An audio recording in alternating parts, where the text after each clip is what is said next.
welcome back to Franklin Covey's twice weekly podcast on leadership with Scott Miller. That's me.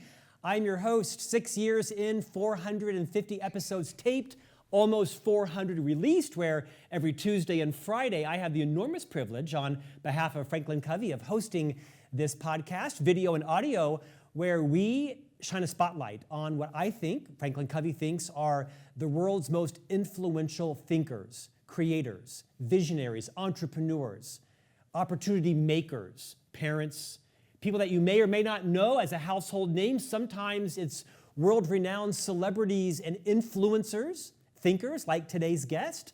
Sometimes it's people you've never heard of that have perhaps experienced or suffered some unspeakable tragedy and summoned the courage and the confidence to come and talk about it and teach through it.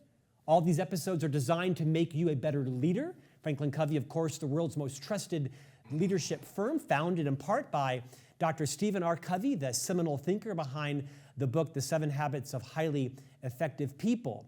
Occasionally, we hold space to invite a guest back. There are probably 5 people in 6 years that have come back on twice or 3 times, and usually it's because we love their values, we love their mission, their purpose, and today, our repeat guest checks every one of those lists. I am a raving fan and follower of Guy Kawasaki. He, of course, has written numerous books, including his new release, Think Remarkable, 9 Paths to Transform Your Life and Make a Difference. Guy, welcome back to On Leadership. Well, man, that's a hell of an introduction. Can we just stop now? I just want to declare victory. Well, victory for you. My production team always tells me I'm driving a semi through a front door on my opening, but there's a lot to get in, and I'm proud of the Franklin Covey Company and of all the guests that we've actually been able to showcase. Guy, I'm a huge fan.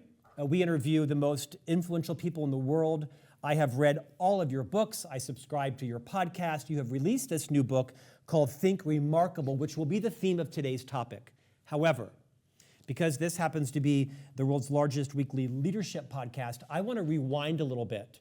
And for all the listeners and viewers around the world, I'm going to go back to an interview you and I had, 4 or 5 years ago, that was so profound. I featured you as one of the 30 mentors in my own Master Mentors book series. You penned a book called Wise Guy. And in this book, you shared a collection of different life lessons and stories, many of them drawn from your own experiences, 2 steps forward, 2 steps back. It's one of the most memorable interviews of our 400 for me personally. I'm going to encourage people to go back to that interview and listen and watch it. But today, I'm going to ask you if you would indulge me. You shared a story that has stayed with me for 5 years. I have told countless times, and it was a story about, I think you were trying to design a cover for one of your book. You were trying to maybe give some budding, rising graphic artist a chance to compete and win. And I would like for you, if you would, at my invitation, to slow down, belabor the details of this story, because you caught some heat for it. And I want you to share that. But you also teach what I think is a profound lesson in life. Would you take as long as it takes to retell that story? God.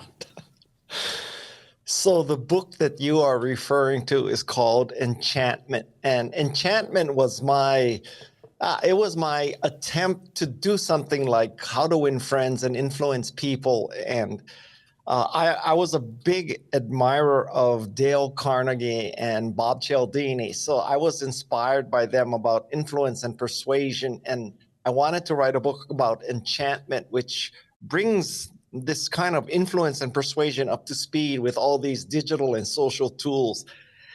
And I chose as an image for the cover a butterfly, an origami butterfly. And usually when you are published by a big New York firm, they kind of submit a few covers to you and you get to choose. I mean, to various degrees, an author has the ability to pick the cover, but I wanted to go a different route. I wanted to see what could the creativity of the internet come up with? And I wanted to have an even playing ground. So it's not just a professional designer, but anybody could enter. And so I ran this contest that said, all right, so there's going to be a butterfly. This is the butterfly, and I want something that's enchanting and all that. And so I wrote a really loose kind of spec. And I put it out there, and I got hundreds and hundreds of entries. And of all those entries, I picked one that was from I don't even think he was a professional artist. He was just like a engineer or something in Malaysia or Thailand or something like that. And I loved his design, and so we went with that design. Now, that's the good news of that story. The bad news is the graphic design community at the time, they freaking went crazy because there's this thing called spec work. And spec work is this concept that people like me, we run a contest and then we pay the winner, I don't know, $1,000 or whatever I paid him. But meanwhile, you get literally hundreds, if not thousands of entries. And the thinking is that when people like me do something like that, I'm exploiting the graphic design community because I'm getting thousands of potential covers for the price of $1,000. Only one winner gets it, but all these people poured their hearts into making this work.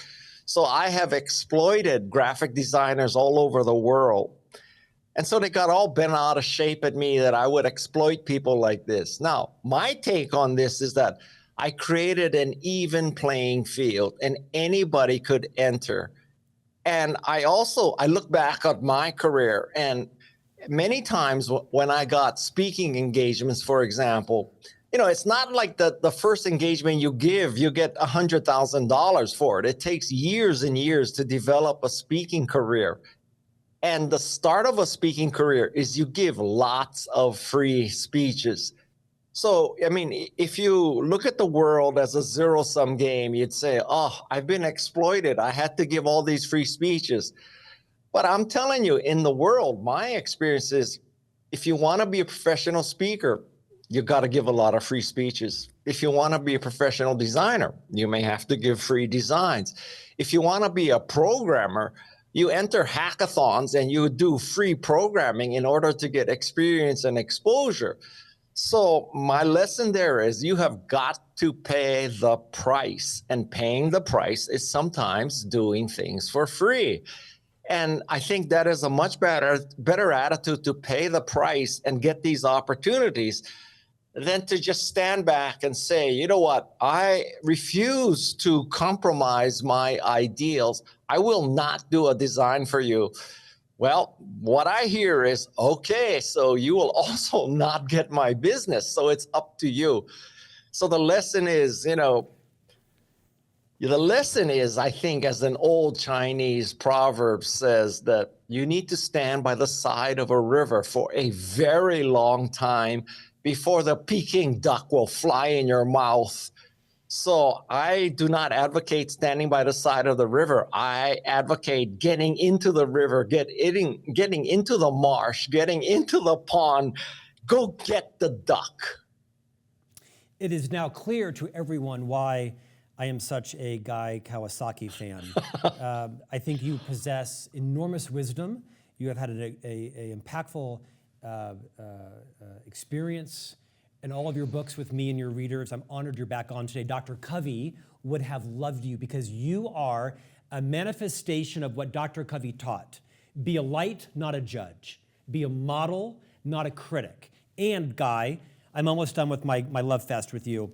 You are a great representation of what is an abundance mentality. I watch you online. I subscribe to your podcast. I watch you shine the light on people. I watch you give opportunities. And I think we can all learn from your example of having a scarce versus abundant mindset. Now, enough of that. Now you got to earn your keep. Your new book is called Think Remarkable, 9 Paths to Transform Your Life and Make a Difference. This is a different kind of book for you. It's a really, I would argue, not that your books are light, but this is a deep, thoughtful book around people's brands, their reputation, their purpose, how they get there, how they curate it, what their intention is behind how people experience them. Why was Think Remarkable what you wrote about now?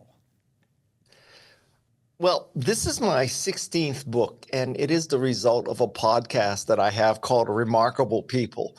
And now there are 250 episodes of Remarkable People. And when I say remarkable people, I don't mean rich people or famous people. I mean remarkable people.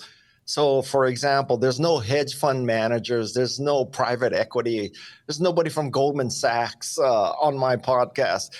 Now, I have some very famous people like Jane Goodall and Margaret Atwood and Neil deGrasse Tyson and Stephen Wolfram and Stephen Wozniak and Angela Duckworth and Bob Cialdini. But I also have many people you would have never heard of, people who are just got out of prison and changed their lives. I have teachers, I have, just run of the mill people who have been remarkable. And so at the 5-year mark of this, I said to myself, Guy, you are very fortunate because you may not know all these people, but enough people know of you to get to them. So one thing to do this podcast is you need to be able to get to the Jane Goodalls and the Steve Wozniaks. The second thing is with the access to these people, you need to know what to ask them. And knowing what to ask them, I think, comes from being on the front line of hand-to-hand combat. And my frontline hand-to-hand combat is in Silicon Valley because I work for Apple, I work for Google, I was on the Wikipedia board of trustees, I was a Mercedes-Benz brand ambassador, and now I'm the chief evangelist of Canva. So it's not like I work for McKinsey my whole life or Goldman Sachs my whole life or NPR my whole life. I mean, I really, I really had to do hand-to-hand combat. So now I have the context of what to ask them. And the final thing you need to do this is you need to have the balls to ask people. You need to have the balls to ask people, what really listeners want to ask. And I don't mean the softballs like, well, how did you feel when your mother killed your father in front of you when you were 10 years old? Well, duh. I mean, what a dumbass question. You got to ask the real penetrating questions. Then, if I may use a somewhat crass question as an example, do I have your permission to do that, Scott? Bring it on, sir. I mean, you do have a chapter.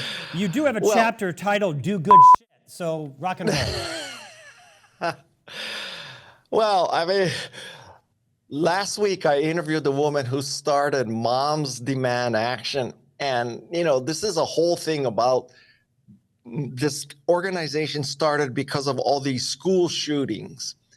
And there's a lot, that woman took a lot of hate. She took a lot of pressure from the NRA and all the gun lobbies and all the right wings. And I know you are at least a former Republican and I am a current Democrat. So I understand that. But I'll tell you, I'll give you an example of a question I asked her because, she was like discussing about how white men think they are victims and, how they need to react and how they need to preserve what they have. And finally, I just asked her, so, Shannon, why are white men such And let me just say, Scott, that's probably not a common question on NPR. And so the third aspect is you got to have the balls to ask that kind of question. And so I asked all these questions. I got all these interviews. And then now we have 250 hours and we have 5,000 pages of transcripts. And I said to my producer and co-author, Madison Neismer, people are not going to listen to 250 hours or read 5,000 pages.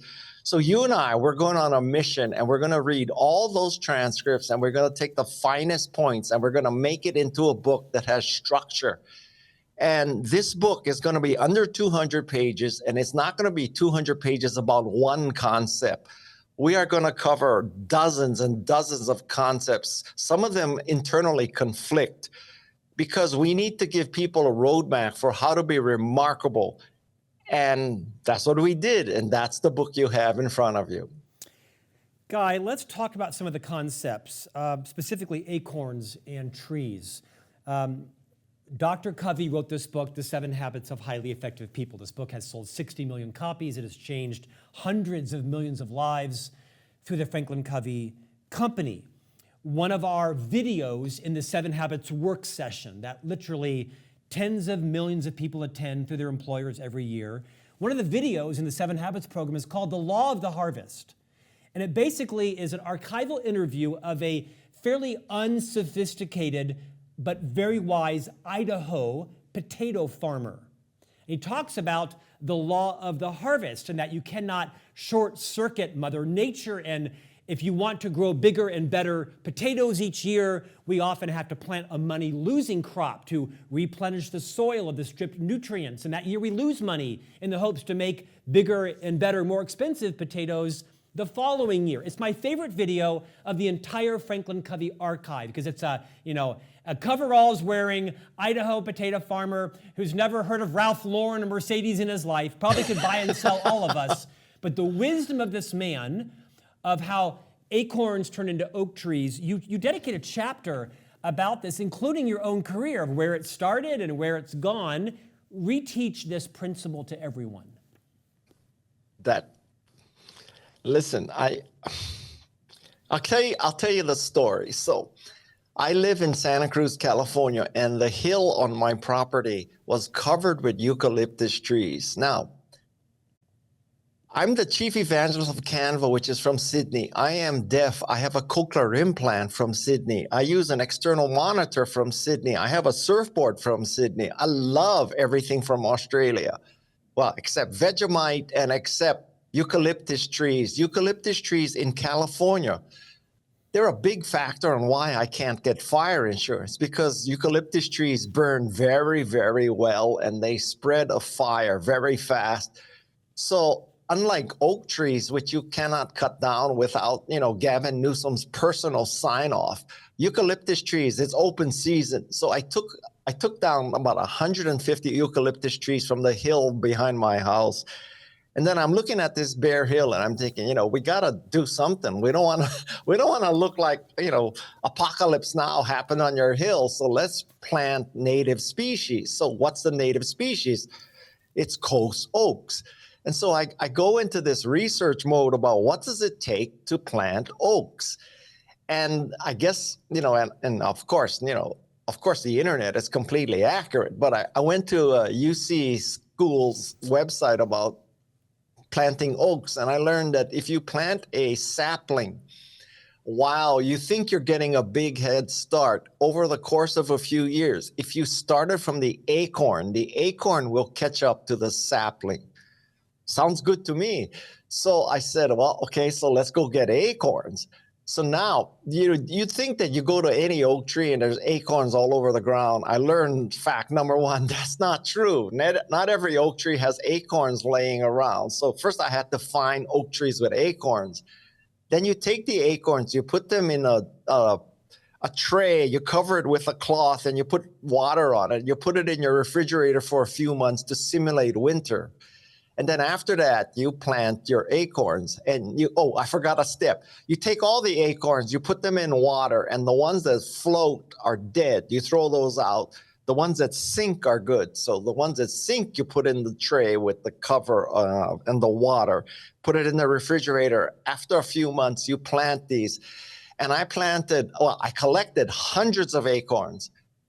I put in the refrigerator, maybe 0.75 of those hundreds. And then I put them in the refrigerator. And then in the spring, I put them in the ground. I put hundreds. And now I can tell you that after 2 years, there's about 5 saplings that I hope turns into oak trees. And what I learned is that, I started with hundreds and I ended up with 5. Now, if I were, clairvoyant, I would say, okay, I'll just pick the 5 acorns that will grow into a sapling. Why am I screwing around with the hundreds of losers? But there's no way to predict. And that's kind of like life, right? You have to plant a lot of seeds to get a few saplings. And that is a very valuable lesson. And then another lesson I learned from this exercise is that from these saplings to become an oak tree that I can sit under and get shade, it takes about 20 years. I'm 70 years old. So maybe I will someday sit under the shade of the oak trees that I planted in 2022. Now, that alone is a lesson, because this is saying to you, Guy, you got to stop thinking of yourself. You got to stop thinking of your instant gratification. You got to think of the oak tree's value to your kids and to your grandchildren. You got to think 20 years in advance. And that was kind of a major breakthrough and, humbling moment for me. Guy, belabor that a moment. Indulge me. There's one school of thought that would say, collect all the acorns, plant them all, and see what happens. And you got to have a lot of, proverbial, pots on the stove to see which one is going to actually take. And then there is another school of thought, which I don't subscribe to necessarily, maybe I should, which is, no. Be much more discerning on the front end, pick one or two thing, Jim Collins style, make it your flywheel, go all in, show the humility to adjust as is necessary, but don't try to be all things to all people. Don't waste your time waiting for the duck to fly in your mouth. You get the point. What have you learned? Because you are both smart and wise. I mean, you went to Stanford, you were an early Macintosh employee. You clearly had the smarts. And you also have the wisdom. How do you balance those kind of opposing methodologies? Yeah. Okay. So this is a very deep philosophical question. At the highest level, I want to answer this. So number one is remarkable people, outstanding people, people who have made a difference, who've made the world a better place. They can hold two conflicting thoughts in their brain. And these thoughts you just mentioned are conflicting. Do you plant a lot of acorns, or do you focus on just a few? And I'll tell you that in different circumstances, either can work and either may be optimal. I wish I could tell you there's an obvious way to figure exactly which one, but I'll tell you that my experience is that I would recommend you go with planting a lot of seeds versus focusing on a few. I think that, well, let's use in terms of a career, instead of trees. I mean, there's this theory that, at 5 years old, you should be in this Kumon math class so you can take calculus so that you can get into Harvard or Yale or Dartmouth so you can be a doctor. And you need to know that at 5 years old. And I think that is an atrocious way of thinking. I hear people all the time saying, you need to find your passion. You're 18 years old, for crying out loud. You haven't found your calling in life. And I just want to throw up when I hear this. And these poor young people, they're like thinking, they got to find their passion before they're 18 because they got to write a college essay for Dartmouth, Harvard, and Yale, and Stanford. My recommendation is that you pursue a lot of interests. You scratch a lot of itches. And over the course of your life, maybe you'll find a few that become passions. But to try to pick that out right away and, just focus in, I think is a mistake. Now, it can work for people. I know people who wanted to be a doctor all their life and have become great doctors. But I think that's the exception. And I'm 70 years old. I've been a lot of things, and I cannot tell you that if I had picked something in my teenage years that I would still be doing that. I would be astounded if that's true. Guy, I'm going to come back and make a comparison to you and Stephen Covey, which I think is accurate for both of you. The 7 Habits of Highly Effective People. And I actually rarely bring Franklin Covey's content into this podcast, but it's so obvious right now. Most of the 7 habits are do habits. Be proactive. Begin with the end in mind. Put first things first. Think win-win. Seek first to understand. And then there is habit 6, which is called synergize. And actually, you don't do synergy, you get synergy. Synergy is an outcome of thinking win-win and seeking first to understand. You don't do synergy, you achieve synergy by having put the work into the previous habits. Similarly, you write that one of the premises of being remarkable, really it's kind of it's an outgrowth of your intention. you don't do remarkability. You earn it. I'm not saying that right, but it kind of is the premise of the book. Rewind a little bit and clean that up for me. Yeah. So what I'm trying to say there is that if you want to be remarkable, you don't set out necessarily to, quote, be remarkable. What you should do is you should decide that you want to make the world a better place. Now, it doesn't mean you have to be Jane Goodall, but you have to make the world a better place. And it could be for chimpanzees, but it could also be for a Boy Scout or Girl Scout troop. It could be for a kid's soccer team. It could be for a sixth grade classroom. It could be cleaning up one stream, one bay, one river, any of these things. But the way I figured it out is remarkable people don't set out to be remarkable. Remarkable people set out to change the world and make the world a better place. And if you do that, then society will have no other choice but to consider you remarkable. So at an extreme, I can tell you that I don't think Steve Jobs ever sat down and said, how can I get people to think that I'm remarkable? I don't think Jane Goodall has spent 1 nanosecond thinking, how do I get people thinking that I am remarkable? They are doers. They go out and do stuff, and they make Macintoshes and iPhones and iPods and iPads, and they do, Roots and Shoots by Jane Goodall, and they figure out that chimpanzees have intelligence and social lives, and they're preserving the environment, and so what? I mean, how can you not conclude that Steve Jobs and Jane Goodall are remarkable? But it's not because they decided to be remarkable. It's because they decided to make the world a better place. In fact, Jane Goodall wrote the foreword, a lovely foreword to your book. Guy, think remarkable. The title of your book, borrowed partially from this remarkable podcast that you've hosted by the same name, but it's also a little bit of riding the wave from an Apple ad campaign that I've also heard you talk about, this funny interchange with the ad agency and Steve Jobs. You got to retell it because I think there's also a lesson in it. So would you retell that story, the exchange, and then what's the lesson for people to take away from it? All right. So I worked for Apple from 83 to 87 and then 95 to 97. From 95 to 97, my second tour of duty at Apple, I was Apple's fellow and Apple chief evangelist. My job was to preserve the Macintosh community and cult. And in 1997, that's when Steve Jobs sold Next to Apple, and he was on his way back. So he was, involved a little bit at Apple at that point. And we had this meeting of all the marketing people, plus Steve and me, and Lee Clow from Apple's ad agency was coming in to pitch us on a new advertising campaign. So he showed us the Think Remarkable television series. And this is the series, in case you are too young to remember, in 1997, Apple was supposed to die.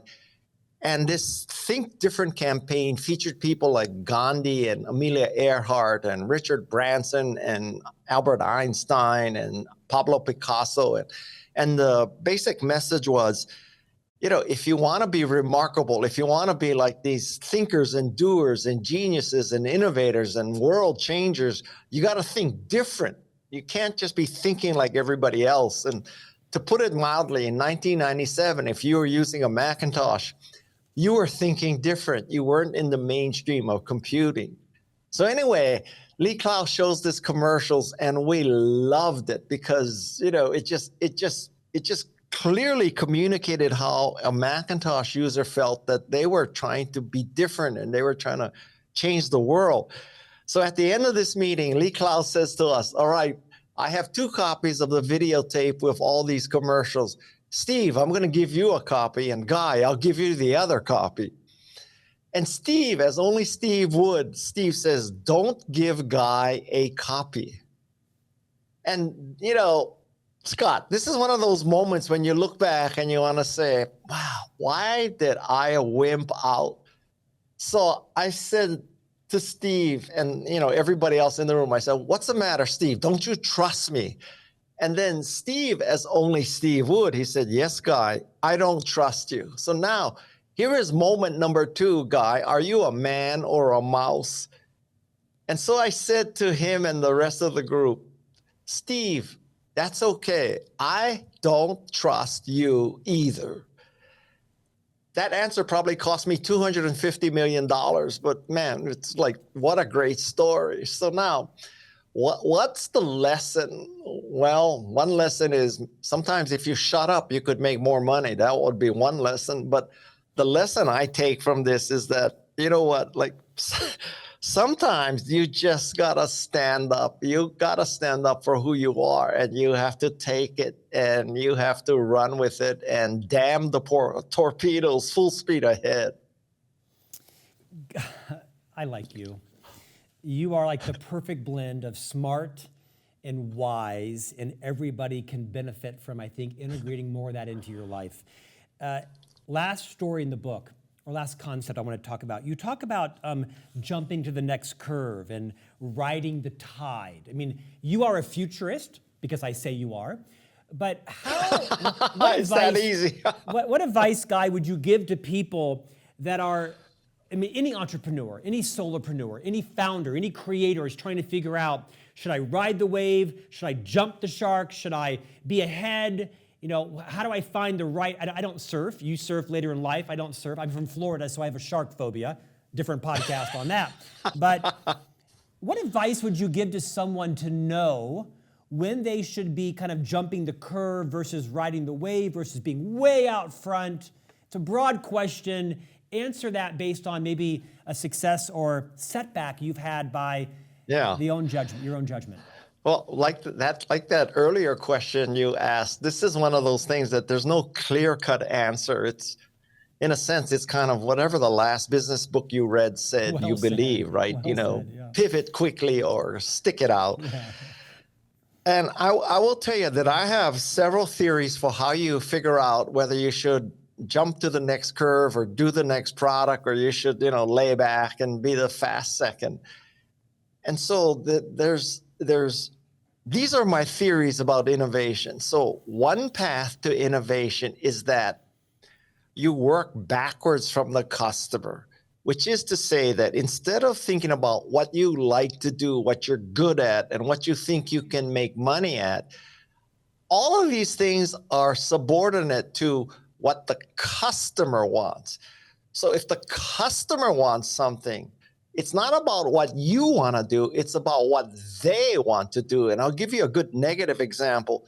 So in 1975, Kodak, believe it or not, had an engineer who invented the digital camera.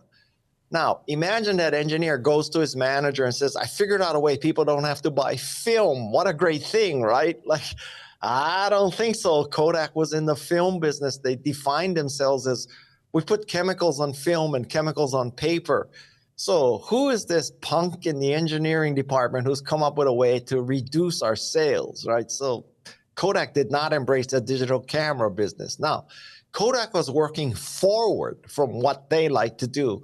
We like to put chemicals on paper, chemicals on film. That's the business we're in. But if they were working backwards from the customer, what they would figure out is people are not buying film and chemicals from us. People are trying to preserve their memories. We are in the preservation of memories business. So let's work backwards. They want to preserve memories. One way is to use chemicals to preserve memories. But thank you, God, this engineer at our company has discovered another way to preserve memories, and it's called a chip. What an idea. You immediately see what your photograph would look like. You don't have to come back from your vacation. 2 weeks later, you figure out, oh, shit, the setting was wrong on my camera. I don't have any memories preserved. So that's one way, you work backwards. Another way, Toyota has this very good theory about, you go and see. You don't just depend on reports, or you don't, just depend on dashboards or big data. You actually go and see what people are doing.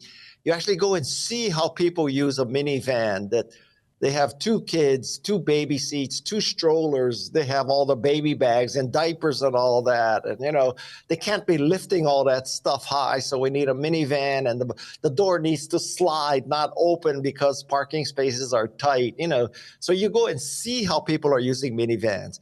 Well, even better than that is go and be, which is to say that if you're a Toyota executive, you should drive a minivan, and hopefully you and your spouse, you have kids, so you should see what it's like to have a minivan and how you can make a minivan better, because you are the customer. Martin Lindstrom, a friend of mine, had a great idea. He took some executives from a pharmaceutical company and he put them in a room and he told them to all breathe through straws for a few minutes. Needless to say, that's not a very comfortable thing to do. And he said, you know what? You hired me to help you get closer to your customer. I just made you into the customer. You're a pharmaceutical company. You have customers with asthma. This is what it's like to have asthma. So you want to get closer to the customer, be the customer. And my third theory for you is that take this concept of being the customer and do it on steroids. And I'll tell you that coming from Silicon Valley,